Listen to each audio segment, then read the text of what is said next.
Combien d'habitants vivent en Nouvelle-Aquitaine chaque année? L'INSEE organise une campagne de recensement. Nous allons en parler avec notre invité dans un instant. Les résultats des données collectées en 2022 montrent que la Charente-Maritime a gagné en nombre de citoyens.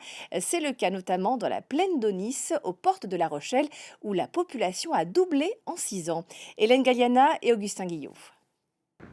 Saint-Ouen-d'Aunis, son centre-bourg, ses commerces, sa bibliothèque et depuis quelques années, ces nouveaux lotissements poussés comme des champignons. Ça fait à peu près 5 ans que les habitants sont ici. Ils ont choisi finalement de venir ici parce qu'ils n'auraient pas eu la même chose sur la communauté d'agglo-rochelaise. Et pas besoin de chercher longtemps pour trouver des nouveaux venus, toutes les maisons sont occupées.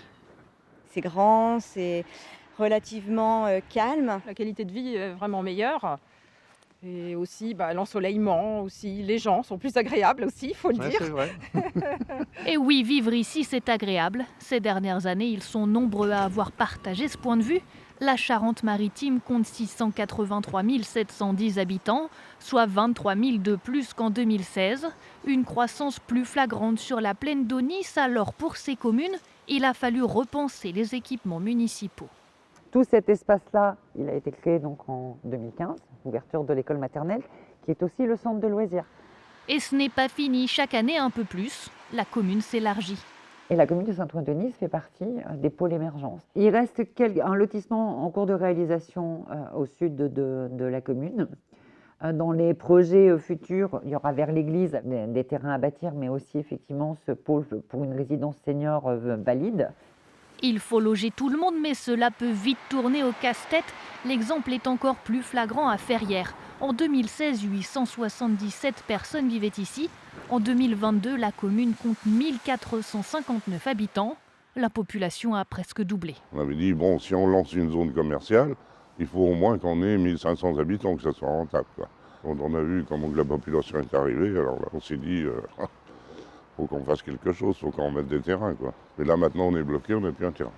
En Nouvelle-Aquitaine, la Charente-Maritime est le deuxième département qui gagne le plus d'habitants.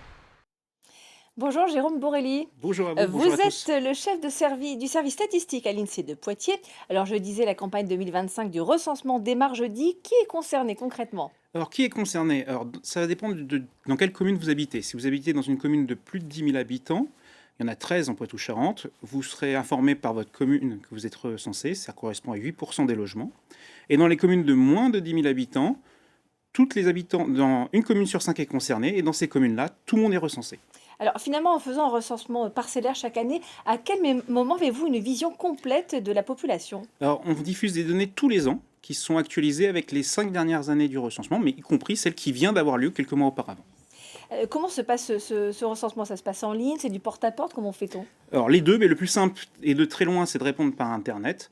D'ailleurs, c'est ce que font 2 tiers de nos concitoyens qui répondent par Internet. Sinon, il est aussi possible de répondre par papier. Ça veut dire, il y a aussi des agents recenseurs, comme on les appelle, qui viennent aussi? Exactement, il y a des agents recenseurs. Alors, les agents recenseurs, la première fois, vous ne les voyez pas forcément. Ils vont déposer une lettre pour vous informer que vous allez être recensé. Et ensuite, ils vont déposer la notice qui vous permet de répondre par Internet. Et dans certains cas, ils viendront vous voir pour savoir si vous voulez répondre par Internet ou si vous voulez répondre par papier. Est-ce que les habitants jouent le jeu facilement? L'immense majorité des gens jouent le jeu et j'incite tout le monde à le faire. Ça fait gagner beaucoup de temps au personnel des communes en charge du recensement. Est-ce que si on ne le fait pas, on risque des sanctions? Alors, en théorie, il y a une amende qui est prévue dans les textes réglementaires. En pratique, on compte sur la citoyenneté de tous nos concitoyens. Alors ça, ce sont les éléments pratiques. Alors concrètement, après, sur le fond, à quoi ça servent toutes ces données? Alors ça sert à de nombreuses choses. Il y a des textes réglementaires qui sont basés sur ces données de population. Je peux citer un exemple, c'est le nombre d'élus au conseil municipal, qui est issu des données de population de référence. Et on l'a vu dans votre reportage tout à l'instant, les évolutions de population donnent des informations aux élus pour construire, aménager le territoire de leur commune.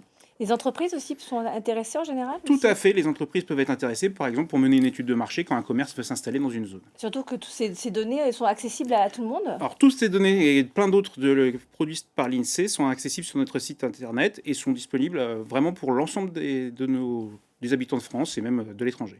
Vous occupez donc du recensement, mais il n'y a pas que ce genre d'enquêtes qui sont menées au sein de l'INSEE, il y a aussi sur les familles. Est-ce qu'il y a d'autres types d'enquêtes de ce Alors, de ce c'est type? une très bonne remarque. Cette année, il y a une particularité, c'est que pour quelques personnes qui répondent au recensement, une 10 000 à peu près en Poitou-Charentes. Il y aura une enquête complémentaire qui donnera qui posera des questions sur la famille au sens large, au-delà de ce qui se fait habituellement dans le recensement, des informations par rapport aux personnes de la famille qui n'habitent pas dans le même logement.